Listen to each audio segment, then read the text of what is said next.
옛날 어느 왕궁에 늘 즐겁고 행복해 보이는 하인이 있었습니다. 왕이 보기에 이게 자기랑 너무나 비교가 되는 거예요. 저 사람 월급도 적고 근데 늘 콧노래 부르고 얼굴에 미소가 끊이지 않아요. 자기는 모든 걸 다 가졌어요. 근데 자기는 늘 불안하고 불행해 보여. 근데 저 하인은 왜 이렇게 행복할까? 신하에게 이제 얘기를 했더니 꽤 많은 신하가 말합니다. 왕이시여, 사람은 다 똑같습니다. 똑같이 탐욕스럽습니다.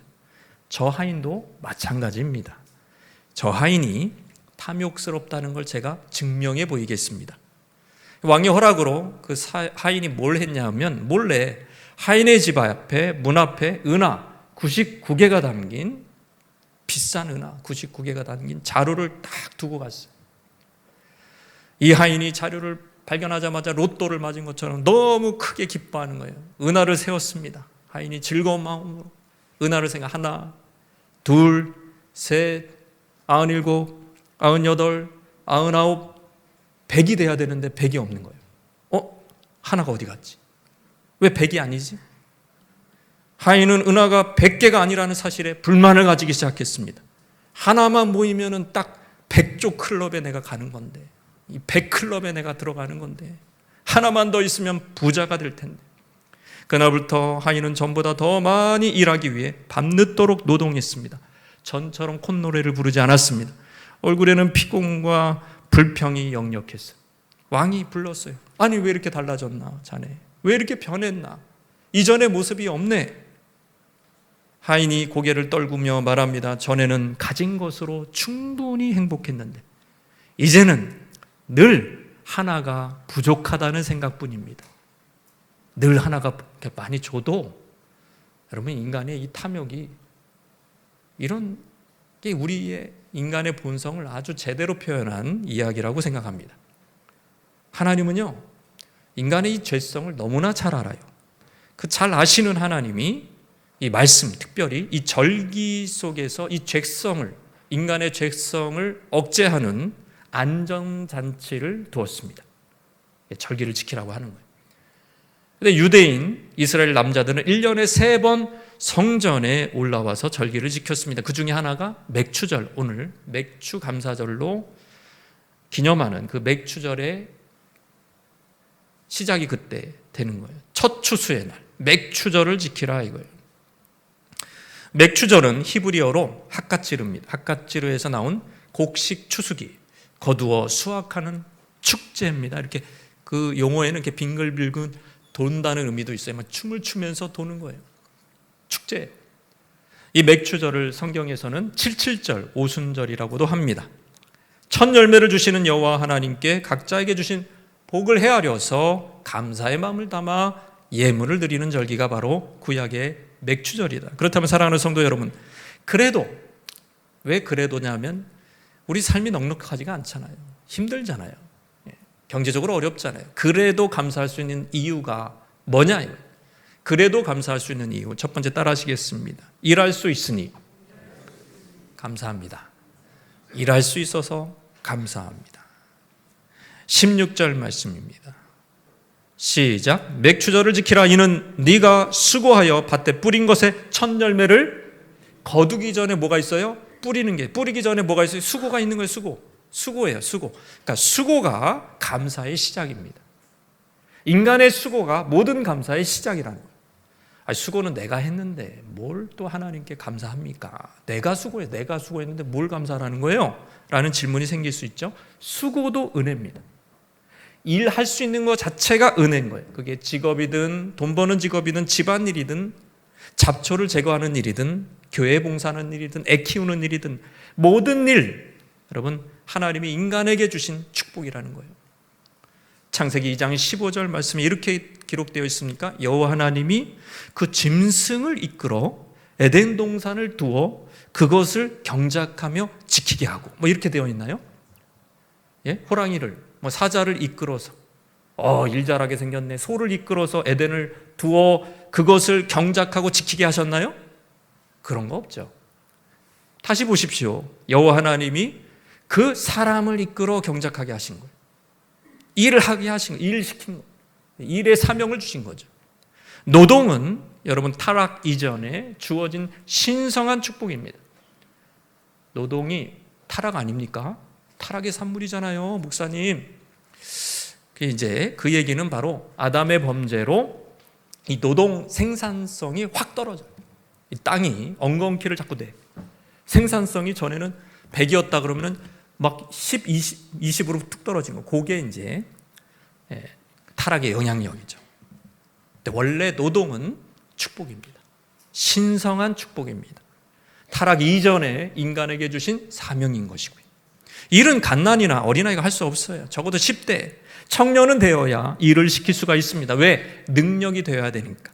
일은 능력이 있어야 하는 겁니다. 그게 신처적 능력이든 지적 능력이든 공감하는 능력이든 뭐 정서적인 능력이 있어야 알바라도 해요. 정서적인 공감이 안 되면 손님을 상대할 수 없어요. 직원 동료들하고 의사소통할 수 없어요. 다 이게 능력이 돼야 일을 합니다. 그래서 에덴을 경작하고 지키는 일, 이 사명은 인간에게만 주신 선물이라. 왜냐하면 인간은 따라해볼까요? 하나님의 형상이다. 그래서 인간에게 주신 축복이란 일이. 원래 일이란 하나님으로부터 온 것입니다. 하나님은 온 땅을, 온 세상을 창조하시는 일을 하셨고, 타락한 인간을 구속하는 일을 하셨고, 마지막 날에 온 세상의 구원을 완성하는 일을 이제 하시고 계시고 완성하십니다. 새 하늘과 새 땅을 주십니다. 새 예루살렘을 주십니다. 그게 다 하나님의 일이에요. 예레미야서는 이를 행하시는 여호와, 그것을 만들어 성취하는 여호와라 했습니다. 일은 전능하신 하나님께 속한 영역이에요. 전능하시니까 일을 하시는 거예요. 근데 그것을 하나님의 형상인 인간에게 나눠주신 것입니다. 선물이에요, 일은. 하나님은 전능하셔도 인간에게만 뿌리고 경작하고 거두는 축복을 주신 거예요. 어느 동물에게도 주시지 않았어요. 뭐 소 있지 않습니까? 인간이 자기 일 하기 위해서 지혜로 부린 것 뿐이에요. 사자와 호랑이가 오늘 먹을 양식을 위해 사냥은 하지만 수천 년이 지나도 직접 땅을 갈거나 경작하거나 거두는 일은 없어요. 사람만이 하나님이 주신 땅의 비옥함을 이용해서, 물을 이용해서, 자연을 이용해서 작물을 기릅니다. 단지 땅 농사에만 그치지 않아요. 석유, 지하자원, 천연 광물을 가지고 인간에게 필요한 에너지를, 그 땅에서 에너지가 나오는 거예요. 에너지가 얼마나 중요합니까? 지금 다 에너지잖아요. 이거 지금 에너지 없으면 지금 우리 막 더워가지고 부채질하고요. 지금 깜깜해요. 에너지 때문에 지금 이러고 있는 거예요. 건축자재, 다 이 보이는 돌, 유리, 철강, 스테인리스강, 시멘트, 밖에 콘크리트, 땅에서 나온, 땅 경작해서. 그걸 조금 더 현대식으로 얘기하면 이제 그 고부가 가치를 창출한 거죠. 거기서 가공해서. 여러분이 입고 있는 섬유, 이 옷, 석유화학 제품, 이 땅에서 원료로 나오고, 여러분이 아침에 드시고 온 의약품, 그 원료가 어디서 나왔을까요? 대부분 뭘 바르고 오셨어요? 화장품 어디서 나와요? 달팽이 어디서 나온다 그러잖아요. 달팽이 추출액이라고. 자연에서 나오는 자연, 식물 자료. 여러분이 뭐 타고 오셨어요? 배터리 있는 자가용을 타고 온 분들이 많을 겁니다. 배터리, 리튬 이온, 배터리. 아침에 잠깐 텔레비를 켜셨어요. 올레드, LED 기판, 유리, 다 자연에서 나오는 겁니다. 세라믹. 여러분이 지금 예배 중에도 뭔가 있을 것 같은 핸드폰, 그 반도체 어디서 나오는 거예요? 땅 파서 나온 겁니다. 반도체 재료가, 그죠? 정밀 가공해서 반도체 재료가 나오는 겁니다. 땅에서 나오는 모든 물질, 원료, 결국 고부가가치 산업의 뿌리가 되는 것이죠. 인간에게 경작하라고 맡기신 땅은 농업, 임업, 낙농업뿐만 아니라 공업, 전자, 반도체, 2차 전지, 모든 첨단 산업의 재료가 됐다. 지금도 그 명령은 유효한, 그 문화 명령이 유효한 거예요. 이게 일반 은총 영역에서 속해서 지금도 은혜 가운데 주어진 거라. 인간만 할, 아니 무슨 사자가 배터리 개발했다고 뭐 반도체 개발했다고 뭐 그런 거 있어요? 없어요. 호랑이도 없어요. 인간만 그러고 있는 거예요. 그거는 축복이라는 거예요. 일 자체가 하나님이 인간에게만 주신 능력이라는 거죠. 여러분, 능력을 주신 게 감사합니까? 어떤 무슨 사장짜리를 주신 게 감사합니까? 어떤 게 더 감사할까요? 여러분에게, 아니 저에게 막 그 대기업에서 삼성 사장을 하라고 내일부터 출근하라 그래. 그럼 어떤 일이 벌어질까요? 저는 한 달 만에 잘릴 것 같아요. 이게요, 능력이 돼야 돼요. 근데 그 자리에 누가 가든 제가 볼 때는 그 버틸 수 있는 사람은 능력이 되는 사람만 버텨요. 자리를 준다고 다가 아닙니다, 여러분. 능력이 돼야 돼요. 뭐가 더 감사한 거예요? 능력을 주시는 하나님께 더 감사해야 돼요. 자리보다 더 중요하니까. 최근 며칠 전 뇌과학자들이 밝힌 연구 논문이 굉장히 중요한 논문이 나왔어요. 이게 뭐냐면 기억 중추를 담당하는 해마, 여기서 말이죠. 이 해마가 뇌의 핵심 영역이래요. 거기서 기억, 학습, 감정 조절까지 한답니다. 그런데 이제 통념이 뭐냐면 과학계의 그동안 통념, 물론 의심은 있었지만 그래도 그냥 끝난다. 성인 되기 전에 뭐 20살 전에 이미 해마의 성장은 끝난다. 이런 식으로 이제 과학계가 통념이 있었대요. 그런데 이번 연구 논문에서는 그거를 깨버렸어. 아니라는 거예요. 그게 아니고 이 신경세포, 해마의 신경세포가 심지어 성인 후반기까지 3분의 1이 계속 재생돼요. 계속 똑똑해진다는 거예요. 한마디. 가능성이 있다는 거예요. 예? 나이가 들어도 이게 계속 재생된다는 거예요. 할렐루야. 소망을 가지시기 바랍니다. 그러니까 힘들다고 집에서 그냥 누워있지 마시고 장기라도 두시라고요. 뭐래도 뇌를 자꾸 써야 돼. 뭐래도 성경 읽기 제일 좋죠, 물론. 성경 읽기 하시다가 심심하시면은 뭐 바둑이라도 두시라고. 뭐래도 하시라고. 성장한다. 지금 이게 굉장히 중요한 발표입니다, 사실은. 과학계에서. 하나님이 우리에게 맡겨주신 거, 일을 주신 것은, 그 소명을 주신 것은 능력도 주셨다는 것을 믿으시기 바랍니다. 그러니까 여러분 안에는 무한한 잠재력이 있는 거예요. 대단한 잠재력이 있는 거예요. 그래서 어느 80 이상 되신 분이 그림을 그때 그림 배워가지고 여러분 그게 아주 고가에 팔리는 놀라운 작품이 됐다 그러지 않습니까, 여러분? 그때 시작해도 되는 거예요. 할 수 있는 거예요. 근데 여러분 이제 요 시류가 어떻죠? 요즘의 시류, 한국에 특히 젊은이들의 그 트렌드가 뭡니까? 파이어 운동입니다. 파이어 운동. 파이어 운동이 뭡니까? 파이어 운동. Financial Independence, Retire Early 이거예요. 조기 은퇴. 경제적으로 독립해서 조기 은퇴하자. 40 전에 은퇴하자. 평생 일에 늙어 죽는 삶. 그런 거 아니다. 빨리 돈 벌어서 자유롭게 살자는 파이어족. 일찌감치 돈 벌고 은퇴해서 제주도 같은 데서 푸른 바다를 바라보면서 일 하나도 안 하고 그렇게 사는 거. 그런 영상을 막 찍어서 막 올리고 막 젊은이들이 그걸 보면서 동경하고 막 그랬어요. 저도 한번 봤어요. 어떻게 사나. 봤더니 놀다가 노트북 켜서 일하더라고 보니까. 그것도 일이에요. 일의 형태가 달라진 거야. 일의 형태가. 돈 버는 형태가 달라진 거지. 그 사람 일하고 있더라고. 그거 얼마나 큰 일인데 그게. 자기 투자한 거 보고 있더라고. 일을 하고 있는 거예요. 30대 젊은 사업가가 사업에 성공해서 대기업으로부터 200억을 받고 이제 파이어족이 됐어요. 40 전에 파이어족. 그래서 1년을 놀다가 자기가 미치는 것 같다고.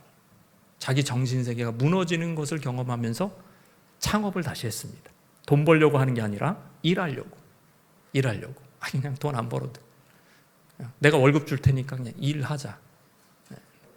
싫어합니다.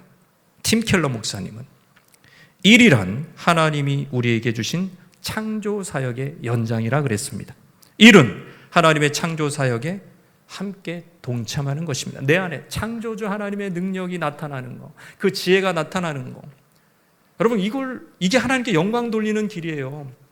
아유, 저는 은퇴했는데요. 아니, 여러분이 가정의 질서를 잡아도 청소를 해도 뭔가 그 집을 꾸며도 말이죠. 거기에 얼마든지 창조적인 능력이 나타날 수가 있는 거예요. 자녀를 봐도 손주를 봐도 A가 보는 거하고 B가 보는 거 다릅니다, 여러분. 다르게 보는 거예요. 어떤 할머니는 그냥 주구장창 TV만 이렇게 앞에다. 며느리 퇴근할 때쯤에 그때 이제 밥 먹이고 뭔가 하는 것처럼. 애가 그럼 멍청하게 되죠. 네?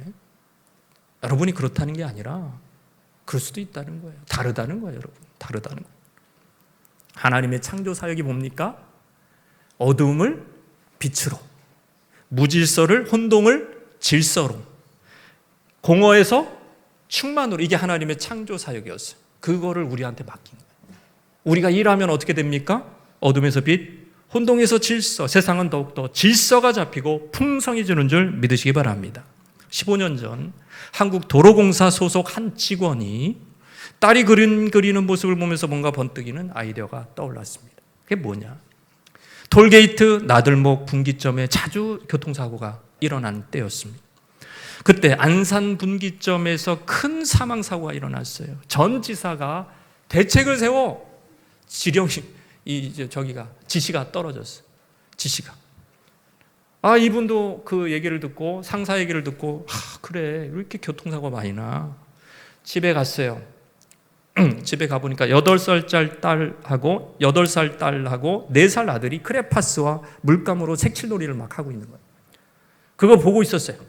그러면서 갑자기 영감이 떠올랐습니다. 창의적인 영감. 그것은 바로 색깔별 주행 유도선이라는 것이 탄생되는 계기였다. 그의 제안으로 시작된 색깔 유도선은 안산 분기점을 시작으로 거기서 90%가 사고율이 떨어진 거예요. 그래서 처음에는 긴가민가 하다가 쫙 퍼졌어요. 지침으로 저거 해라. 지금 세검정 앞에 돼 있어요, 안 돼 있어요? 돼 있잖아요, 저 색깔이. 저거 해라. 지금 교통사고율이 그래서 나들목 이런 데서 50% 이상 감소율. 그때 비하면. 없었어요, 저런 거. 없었다고요. 그러니까 맨 저 파란 게 하이패스입니다. 하이패스 없는 분은 그 파란 거 타면 안 돼요. 얼마나 쉬워요. 직관적으로. 이 제안자가 바로 한국도로공사 윤석덕 차장입니다. 어린이도 직관으로 이해할 수 있도록 도로에 색깔을 넣었죠. 그 영감을 얻어. 작년에서야 비로소 14년 지난 작년에서야 비로소 국민훈장 모란장을 수상했다고 합니다. 너무 오래 걸리지 않아요? 너무 유익하잖아요. 일할 수 있는 능력 주시고 그 일을 통해서 하나님의 지혜, 하나님의 능력 이런 것들이 나타나는 거, 이게 하나님께 영광 돌리는 길이에요. 할렐루야. 우리 옆에 분에게 뭐래도 합시다. 뭐래도 좀 일을 만드세요. 그냥 운동하는 일을 만드시든지 그냥 뭐래도 하세요. 그래도 감사할 수 있는 이유는 뭐냐? 그래도 감사할 수 있는 이유 따라해 봅시다. 거둘 수 있으니 감사. 거둘 수 있으니 감사다. 거둘 수 있으니 감사. 16절 말씀입니다. 시작. 맥추절을 지키라. 이는 네가 수고하여 밭에 뿌린 것의 첫 열매를 거두음이니라. 수장절을 지키라. 이는 네가 수고하여 이룬 것을 연말에 밭에서부터 거두어 저장함이니라. 거둔다는 거 하나님의 은혜입니다. 고생스러운 광야 40년을 이스라엘 백성들이 지냈어요. 가나안 땅, 젖과 꿀이 흐르는 가나안 땅이라고 얘기는 들었지만 긴가민가. 여러분, 이게 처음 간 땅이에요. 거기서 처음 씨를 뿌렸어요. 날까 나지 아니할까 염려, 근심이 가득해요. 그런데 놀라운 것은 오래전 모세를 통해서 약속하신 그 말씀대로 첫 수확이 나오는 겁니다. 신실하신 하나님이 첫 열매의 수확을 주신 거예요. 봄철에 가장 먼저 보리를 거두었고 가을철에 밀곡식과 이제 대추나무 열매, 올리브 열매 이런 거 이제 거둔 거예요. 여러분, 거두는 것, 뿌린 거하고 조금 다릅니다. 거두는 것은 인간의 힘으로만 되지 않는다는 뜻입니다. 뿌리고 심는 일은 인간이 하면 돼요. 네가 수고해라. 이거. 뿌리는 거 우리가 할 수 있어요. 거두는 것은 거두게 하시는 하나님이 칠할을 하시는 거죠. 칠할.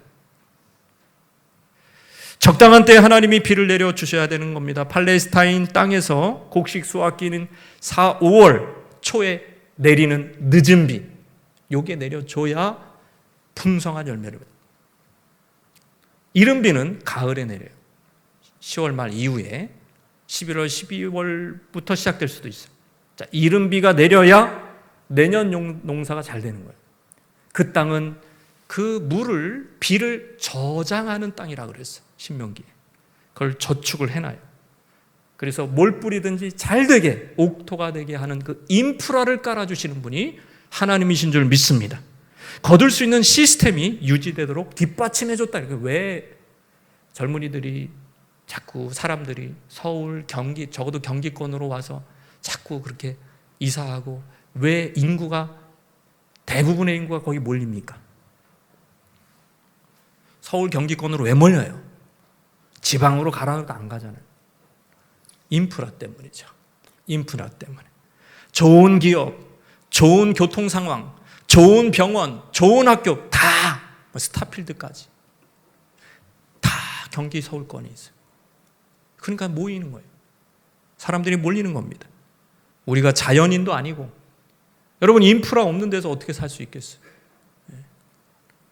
하나님은요 거둘 수 있는 모든 그거보다 더 큰 인프라, 이 자연을 조정하는 그 인프라를 조성해 주십니다. 강수량을 조성해 주십니다. 여호와께서 집을 세우지 아니하시면 세우는 자의 수고가 헛되다는 거예요. 땡볕에 막 고생하면서 피부 그을려가면서 이래도 하나님이 거두게 하지 마. 그 수고는 말짱 헛것이다. 뿌리고 거두는 일은 당연한 일이 아닙니다. 은혜가 필요한 거예요. 농사일이든 사업이든 첫 열매 거두는 게 어려워요. 첫 열매 거두는 거 그거야말로 하나님의 인프라, 축복, 은혜 그 산물이라는 거예요. 여러분 첫 열매 어려워요. 스타트업 여러분 첫 열매, 첫 이윤, 그러니까 이 플러스로 나누는 이윤에 목숨을 걸어요. 계속 마이너스예요, 마이너스. 투자금 다 받은 거 바닥나고 돈, 은행 돈 다 빌려가지고 바닥나면서 계속 마이너스. 근데 어느 기업이 갑자기 플러스로 된다. 그건 이제 비행기가 날 드디어.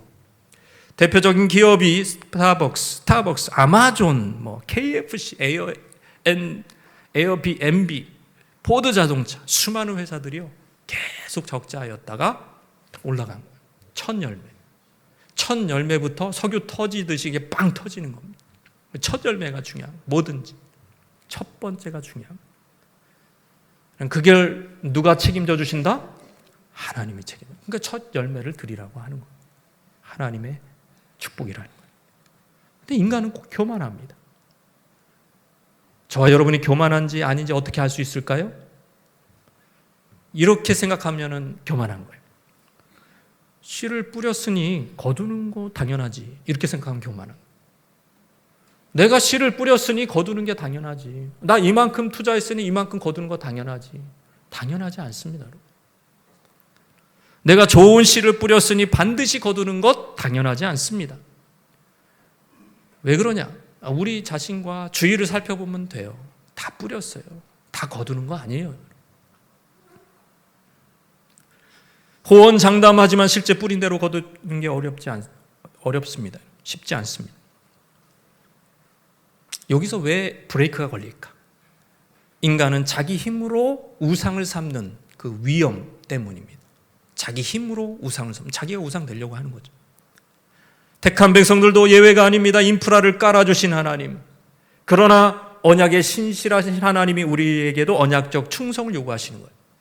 그러나 그 언약적 충성하지 않고 불충성해서 가난한 자를 학대하거나 불의를 행하거나 나쁜 짓을 하거나 하나님을 멸시하거나 하나님이 우선순위에서 떠나기 시작하면 이런 일이 발생하는 거죠. 신명기 말씀부터 차례대로 읽겠습니다. 시작. 네가 많은 종자를 들에 뿌릴지라도 메뚜기가 먹음으로 거둘 것이 적을 것이며, 이게 이제 원본이에요. 그 다음에 이제 적용입니다. 예레미야 읽겠습니다. 무리가 밀을 심어도 가시를 거두며 수고하여도 소득이 없은즉 이는 여호와의 분노로 말미암아. 학개서도 시작. 너희가 많이 뿌릴지라도 수확이 적으며 먹을지라도 배부르지 못하며 마실지라도 흡족하지 못하며 입어도 따뜻하지 못하며 일꾼이 삭슬 받아도 그것을 구멍 뚫어진 전대에 헛수고라는 거예요. 수고가 헛수고. 이게 바로 언약적 징계. 구약식으로 하면 언약적 저주입니다. 땅이 저주를 받아요. 뿌려도 거두지 못해요. 땅이 황폐해집니다. 왜? 갑자기 기근, 전쟁이 갑자기 터져요. 우크라이나 전쟁이 막 갑자기 터져. 전염병, 한재, 메뚜기 떼가 그냥 시커멓게 몰려. 다양한 방법으로 수확은 줍니다. 여러분, 코로나 한 방으로 인간이 세운 모든 인프라가 마비됐어요. 병원도 안 받아주는 거예요. 인프라잖아요. 그 기억하십니까? 뿌려도 거두지 못하는 것. 하나님을 내 인생의 우선순위에서 제껴버렸어. 하나님 먼저가 아니에요. 하나님 사랑하지 않아요. 세상을 더 사랑해요. 탐욕스러워요. 성도인데도 그런 거예요. 성도인데도. 그러니까 하늘문이 닫히는 거죠. 인프라가 꺼져버린, 인프라의 불이 꺼져버린. 거두지 못해요. 인간에게 가장 무서운 죄는 하나님이 축복의 원천임을 잊는 겁니다. 일의 성과를 하나님 때문이라고 여기지 않아요. 내가 잘나서, 내가 능력이 많아, 내가 경쟁해서 더 열심히, 남보다 더 열심히 해서 한 발 앞서서 열심히 해서 내가 더 남보다 지혜로워서 더 탁월해서 더 노력해서 여기까지 왔다고 생각하는 순간 우리는 미끄러질 것입니다. 이걸 은근히 자랑하기를 원해요. 하나님께 영광 돌리는 것을 실패하는 것이 인간에게 가장 큰 실패예요. 돈을 좀 잃고 어디 좀 실패하고, 그건 큰 실패가 아니에요. 하나님께 영광 돌리는 것 실패하는 것은 다 실패한 겁니다.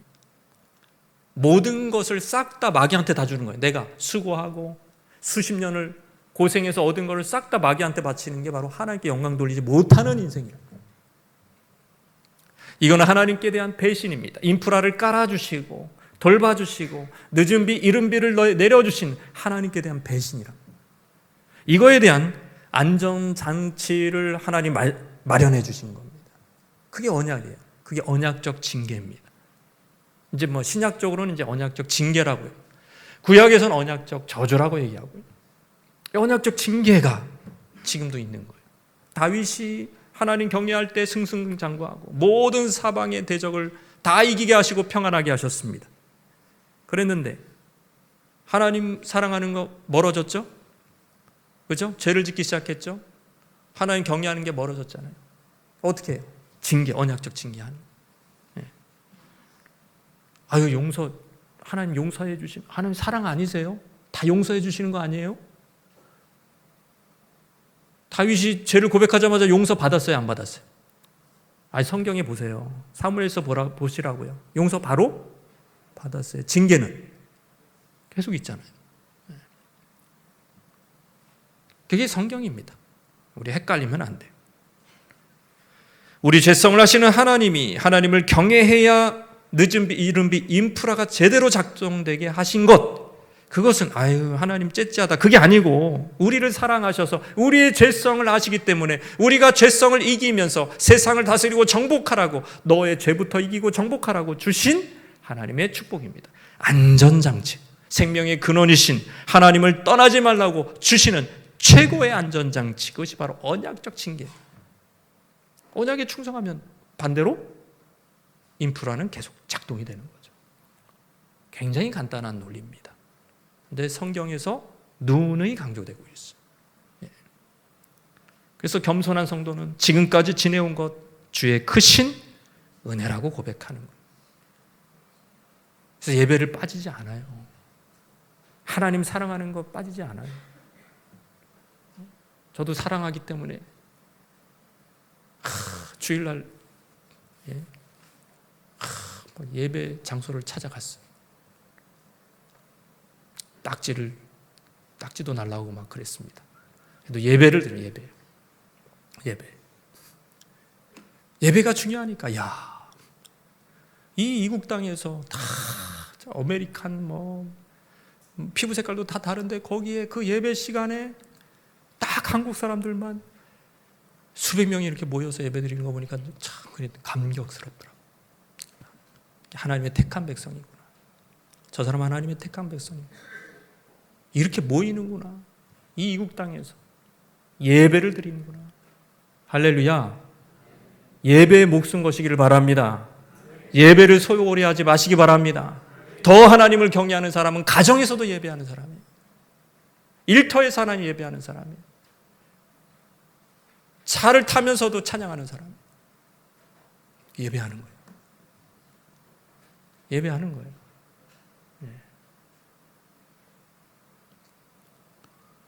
그래도 감사할 수 있는 이유, 마지막으로 따라하시겠습니다. 나눌 수 있으니 감사. 나눌 수 있으니 감사한 거예요. 19절 말씀이요. 시작. 내 토지에서 처음 거둔 열매의 가장 좋은 것을 가져다가 너희 하나님 여호와의 전에 드릴지니라.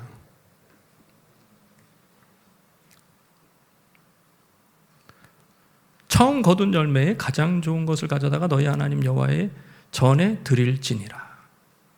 그럼 뭘 드리라는 거예요? 결국에는 다 드리라는 거예요? 여러분 뭐 몽땅 다 드리라는 거예요? 뭘 드리라는 거예요? 처음 거둔 열매 가장 좋은 것. 왜 처음 거둔 거를 자꾸 드리라 그래요? 여러분 이게 첫 것은 따라해보세요. 하나님의 것. 여러분 이게 출애굽에 나오는 사상이에요. 첫 것은 하나님의 것. 사람이나 짐승을 막론하고 태에서 처음 난 것 모든 것은 거룩히 구별하여 내게 돌리라. 왜 이렇게 말씀하셨죠? 출애굽할 때 10번째 재앙이 뭐예요? 장자의 죽음. 우린 다 죽어야 돼요. 선택받았어도 장자는 죽어야 돼. 죄 때문에. 근데 어린 양의 피값으로 값을 주고 살려주신 거예요. 장자뿐만 아니라 짐승의 첫 새끼도 다 살려주시고. 은혜입니다. 은혜라. 예수 그리스도의 피로 우리가 살아난 줄 믿으시기 바랍니다. 영생을 얻었잖아요. 은혜예요. 은혜. 그 은혜를 받은 거예요. 죽는 대신에 드리는 것입니다. 내 죄 때문에 죽임을 당하는 대신에 드리는 거라고. 그게 축복이에요. 감사의 표현입니다. 게다가 정령 죽으리라 그랬어요. 인간에게. 근데 정령 죽으리라 금방 안 죽어요. 120년까지 살아요. 어떤 사람. 땅도 엉겅퀴 낸다 그랬는데 또 열심히 일하면 또 밭이 또 비옥해서 먹을 게 많이 나와. 이게 다 하나님의 은혜입니다. 그래서 첫 소산을 하나님의 소유로 인정해 드리라. 뿌린 대로 거두면 점점 양식이 많아집니다. 저축하거나 나눌 수 있는 여유가 생깁니다. 잉여 자본이 생긴다는 얘기예요. 여러분 다 3대 절기, 봄철의 맥추절, 가을철의 수장절 모두 거두는 거예요. 빈궁기를 대비할 수 있어요. 왜? 저축을 할 수 있으니까. 잠언 말씀에 자기의 토지를 경작하는 자는 먹을 것이 많다. 일하는 사람으로 궁핍하지 않게 합니다. 추운 겨울에도 양식이 있게 합니다. 요즘식으로 성공은 여유를 줍니다. 나누기 위해서 성공하라는 것이 기독교적인 생각이에요. 여러분 성경 말씀을 순수하게 그대로 받지 못하는 사람은 이게 좀 뭐가 꼬여 있어요. 그래서 신앙생활을 하는데 성공 자체를 배관시합니다. 성공 얘기 나오면 무슨 성공 얘기를, 교회에서 무슨 성공 얘기를 해. 기독교 성공은, 기독교인의 성공은 이기적이라고 생각해. 세상적이라고 생각해. 근데 성경적인 성공가는 뭡니까? 따라해 봅시다. 나누기 위해서 성공해라. 나누기 위해서 성공하라는 거예요. 나누기 위해서. 가난한 이웃에게 흘러갈 수 있는 기반은 성공에서 나옵니다. 이런 편향된 사람들, 막 사상적으로 좀 이게 편향된 사람들은요, 맨날 이런 얘기, 우리나라 부자 상위 10%가 전체 순자산의 66%를 차지한다. 이런 도둑놈들이 어딨냐? 66%나 10%가 차지하는 게 말이 되냐? 이런 얘기만 해요. 뒷얘기는 안 합니다. 이 얼마나 세상이 불공평하냐. 우리나라가 그래요, 실제로. 이런 얘기만 해요. 그러나 뒷얘기는 안 해요. 정작 상위 10%가 소득세 77%를 감당한다는 것은 굳이 얘기하지 않아요. 소득세 몇 프로요? 77%를 낸다고요. 예? 수천만 원 벌어도 거기서 다 뜯겨간다고요. 저기 무슨 소득세 무슨 세로. 그런 거는 얘기하지 않아요. 그런 건 얘기하지 않아요. 너무 이상하지 않아요? 예? 부자들이 내는 세금으로 나라 일이 돌아간다는 거 얘기하지 않아요. 굳이 얘기하지 않아요. 못됐다고만. 그 얼마나 그 마귀의 생각이에요, 그게. 공평하지 않은 생각이잖아요. 무슨 얘기를 하려면은 양쪽을 다 얘기해야지. 이 삐뚤어진 사상이 진리처럼 퍼져갑니다, 여러분. 막 광화문 같은 데서 맨 들어보면 이상한 얘기를 해요. 목숨 걸고 젊은 애들이. 아주 황당해 죽겠어. 사람을 고용하여 급료를 주는 거 탁월한 나눔의 일환입니다. 사람을 고용한다는 것 자체가. 나눔이에요, 나눔. 착취가 아닙니다, 여러분. 아니, 그게 왜 착취예요? 편의점에서 알바하는 게 왜 착취냐고요? 누군가를 고용하여 대가를 지불하는 건 나눔이에요. 그건 축복이에요. 동남아를 가면은, 동남아에 조금 이렇게 한적한 곳을 가면요, 그런 생각이 들어요. 야, 여기서 뭐 먹고 살지? 눈을 씻고 봐도 이게 생존이 불가해요. 이게 뭐 먹고 살? 실제로 그렇습니다. 그래서 지금 그 친구들이 이제 갓 20대 넘은 친구들이 지금 어디에서 일하고 있어요? 일본하고 한국에 지금 다 들어와 있잖아요. 먹고 살 게 없다니까요, 진짜. 무슨 자동차 공업이 발달한 것도 아니고 석유 화학 공업이 발달한 것도 아니고 먹고 살 게 없어요. 오는 거예요, 일로. 그러니까 뭔가 임금을 줄 수 있다는 거, 기업을 일으킨다는 거 축복이라니까요. 하나님이 주신.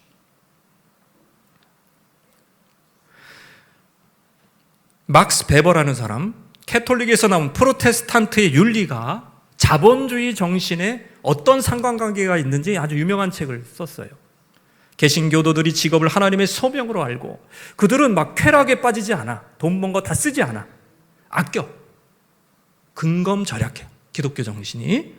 그래서 이윤을 극대화해서 그걸 재투자하는 거예요. 그래서 공장을 일으킨 자본을 만드는 겁니다. 자, 그래서 근대 자본주의 형성의 근간이 기독교 윤리에서 나왔다고 그는 증명해 줬어요. 이윤은 단순히 돈벌이가 아니라 이윤이란 택한 백성이 하나님의 소명을 성취했다는 증표다. 이렇게 얘기했어요. 저 말이 아주 기가 막힌 말입니다. 이윤이란 나쁜 게 이게 아니라 택한 백성이 하나님의 소명을 근검절약하고 열심히 일하고 창의적으로 일해서 땅을 개간해서 성취한 이윤이 나옵니다. 그는 하나님의 소명을 성취했다는 증표라는 거예요. 초과 이윤을 계속 재투자하고 고용을 창출해서 자본주의의 발전을 이룬 토대를 만들었다. 그러나 거기서 끝나지 않아요. 인간의 죄성은 그리 호락호락하지 않습니다. 아무리 좋은 제도를 만들어도 인간의 죄성이 그걸 얼마든지 무너뜨릴 수 있는 이 파워가 있어요. 기독교 윤리로 세워진 자본주의는 점점 변질되어 가죠. 기독교 신앙이나 윤리 없어도 돈 버는 경제 구조 자체, 그거를 만드는 거 자체, 그거 자체가 우상이 돼가지고 거기에 올인해버려요. 그러니까 윤리 필요 없어. 돈만 벌면 돼. 그 시스템에 누가 빨리 들어갈래? 그래서 1억 만들기 운동 뭐 이런 거 먼저 해가지고 뭐 수단과 방법 가리지 않고 무조건 만들어서 굴려라 뭐 이러면서 사람들은 자본주의 체제로 돈을 벌지만 윤리는 실종되었습니다. 베버의 우려대로 수단과 방법을 가리지 않고 돈 버는데 혈안이 된 돈이 목적이 된 천민 자본주의로 전락하고 말았죠. 우리가 여기에 할 일이 있는 거예요. 하나님의 부르심. 하나님은 인간을 축복하시기를 원하나 우리 인간은 항상 정직하지 못하고 꾀를 냅니다. 거기에 브레이크를 거는 것. 그것이 바로 드림이에요. 나눔이고 맥주절의 정신입니다. 너희 여호와 하나님의 전에 드리고 화목제물은 또 이웃에게 나눕니다. 드림은 돈을 우상화하는 자본주의 타락을 막는 길입니다. 디모데에게 바울은 명령이 있어요. 이 세대의 부한자들에게 명령해서 재물에게 소망 두지 말고 하나님께 소망 두고 나누게 좀 해라. 나누게 해라. 나누게. 존 웨슬리는 돈에 대해서 이렇게 가르쳤습니다. 첫째, 할 수 있는 대로 벌어라. 둘째, 할 수 있는 대로 절약해라. 셋째, 할 수 있는 대로 나눠라.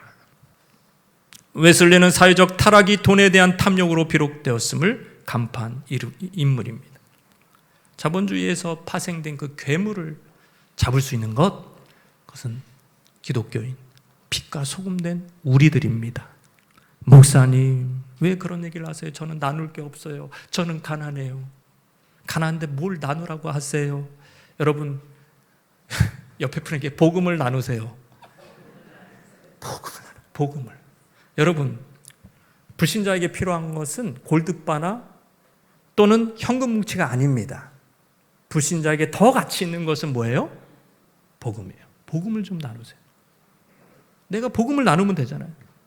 맥추절이요, 유대교의 탄생입니다. 왜냐하면 율법이 맥추절 그 시기에 일치해요.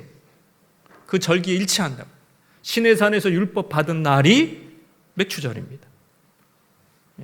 근데 신약에 교회는 어떻게 탄생됐어요?